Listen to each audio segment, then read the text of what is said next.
your black belt in 97, fast forward to the point where you're giving out your first black belt. And there's a fair bit that's gone on in between there. It would have been, I imagine, a pretty amazing experience to be at that point where I'm like, man, I've brought someone through this process and this journey. A little surreal. Yeah. Because that was not my intention. I didn't have a master plan. That's a common It's theme. organic. It's interesting that a lot of these things, like I didn't intend to, but in a smaller scale, there's always intent. There's intent when you step on the mat to get better. When I teach, there's a lot of purpose and planning. Well, that's one of the things, that's one way you know that you're doing something right. This is an old Buckminster Fullerism from Buckminster Fuller, for those who don't know, wrote a book called The Critical Path. Probably one of the greatest minds of the last century. Invented the geodesic dome and a bunch of things. But one of the things he said was like the analogy, I love one of his analogies, it's like a bee goes out and collects pollen. So a bee is true to its purpose in that it goes and collects pollen from the flowers because that's what it wants to do. It's not thinking about anything else other than doing that.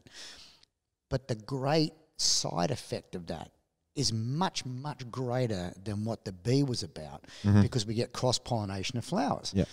So it can be argued pretty easily that that is an extraordinarily powerful effect. Yeah. Maybe on the scale of things, it adds up to a lot more than what that little bee wanted to do. Yeah.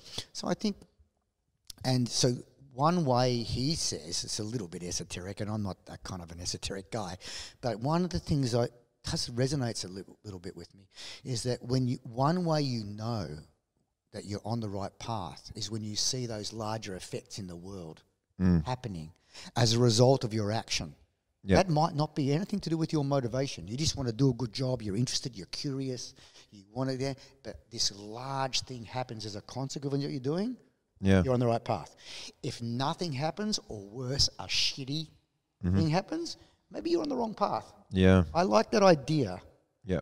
If you know what I mean, Dave. So yeah, I do. I kind of like that. So nowadays I catch myself looking at the ripple effects of what I do as a way to give us, is a way to check, am I going the right way? Yeah.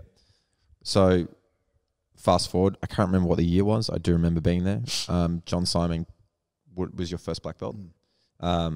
Pretty surreal feeling. John Simon, Anthony Lange, they're all kind of similar time. They were. I'm pretty sure it was John Simon, but those guys will correct me, I'm sure, if I'm wrong. But either way, pretty surreal feeling.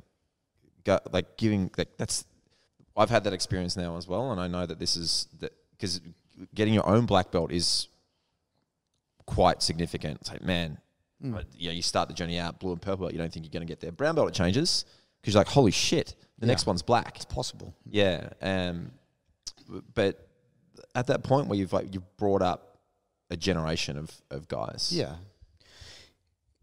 I have to say, you're aware of this now, hyper aware, because you're just a new father.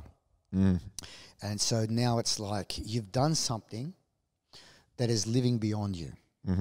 That's a beautiful thing. Beautiful thing. Yeah, if you don't fuck it up. We do our best, but it's the same with the black belts. You know, you can create some that will maybe turn it around one day and do the wrong thing by you or by people. Yeah. And there's nothing you can do. You did your best at the time. Yep. But it's not all about you. It's about them too. So they can make choices. They're their own people. But I think that's it. You know, that's the thing I felt. And I still continue to feel, you know, I've done something that's larger than me. Leaving behind a legacy. It sounds corny, but I feel good about that.